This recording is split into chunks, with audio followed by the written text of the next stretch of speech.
Hello friends, आप सुन रहे हो हिंदी हॉरर पॉडकास्ट। रात के लगभग 9 बज रहे थे।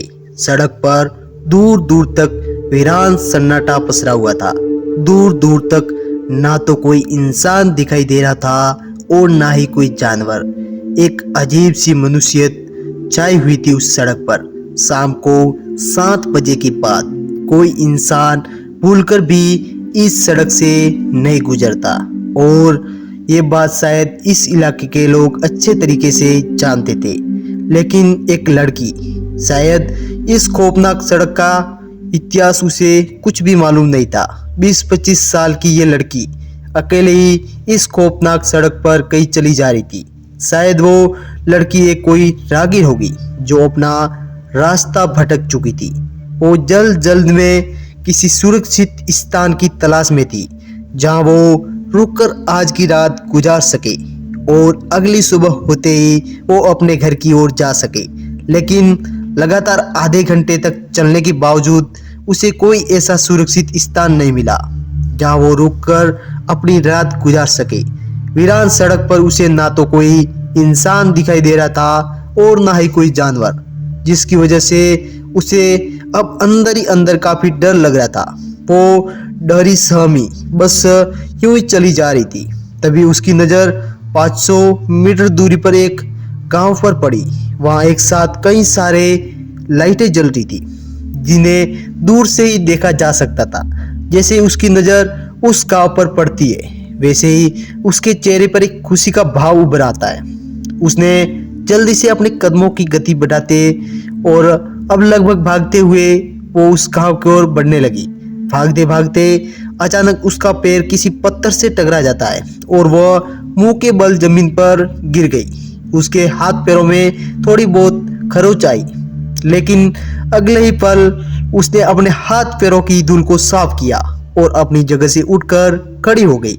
अभी वो उठकर खड़ी हुई थी कि तभी अचानक किसी ने उसके कंधे पर हाथ रख दिया। उस अनजान हाथ के छूने से उसका पूरा शरीर डर के मारे कांप उठा। वो जोर से चीखी और बिना पीछे मुड़े तेजी से वहां से आगे की ओर भागने लगी। अब तक उसे इस सड़क पर एक इंसान तक नजर नहीं आ रहा था और अब ये अचानक से हाथ कहां से आ गया।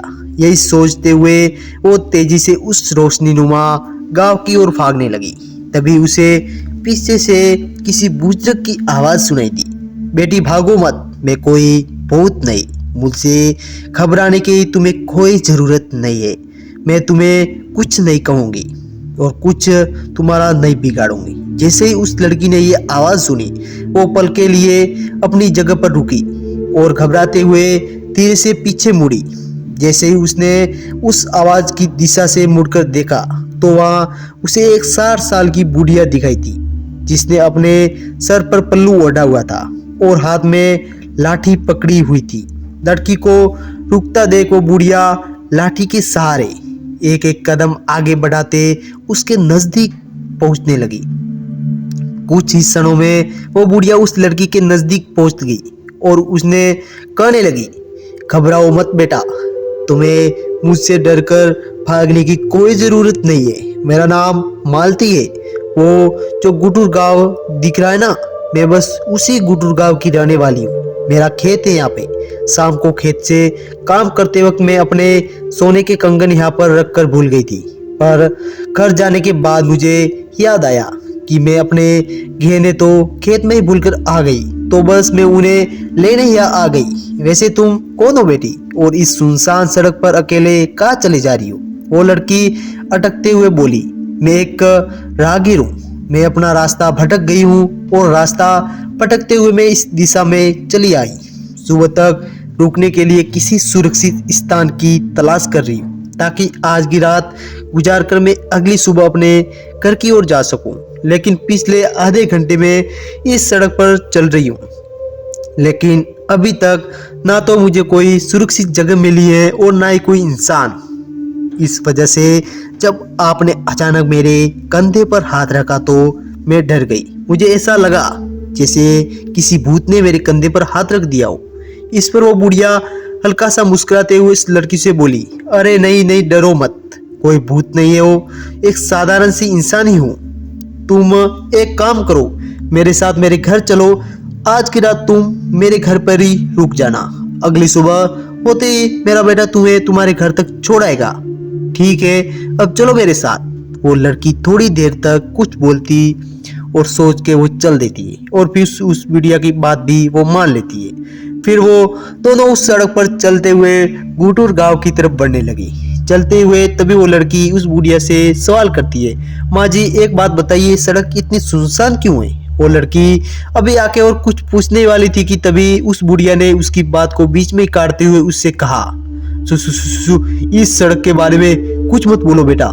इस सड़क के बारे में तुम कुछ नहीं जानो तो तुम्हारे लिए बेहतर होगा, और जल्दी जल्दी से अपने कदमों को आगे बढ़ाओ।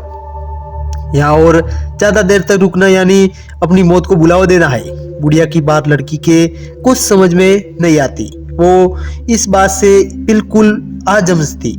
पढ़ते हुए दोबारा से बुढ़िया के सवाल करती है, अपनी मौत को बुलावा देना मतलब? मैं कुछ समझी नहीं। माँ जी भला ऐसा क्या है इस सड़क पर?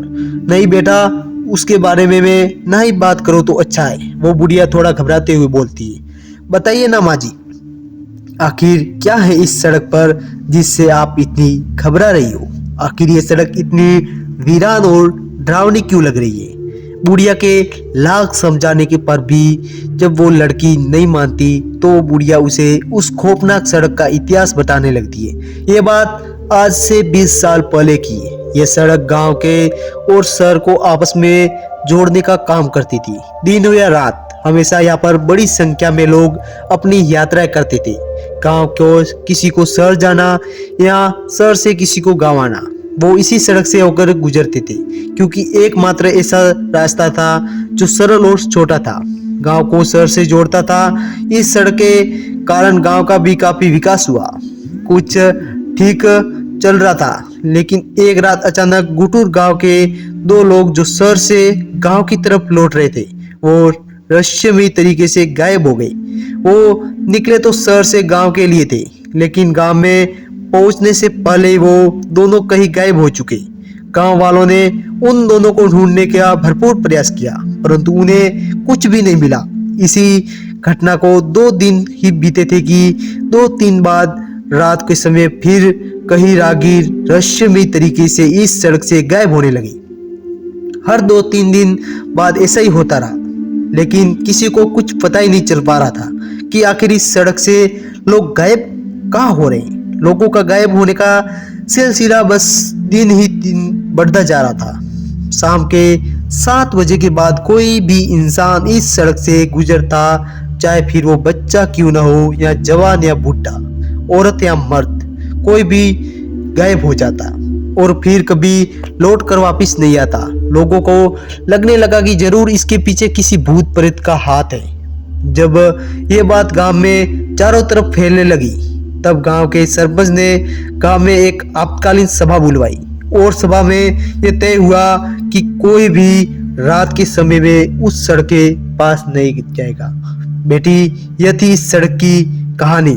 आगे का तो मुझे भी मालूम नहीं है, लेकिन पता नहीं इस सड़क को किसकी नजर लग गई है।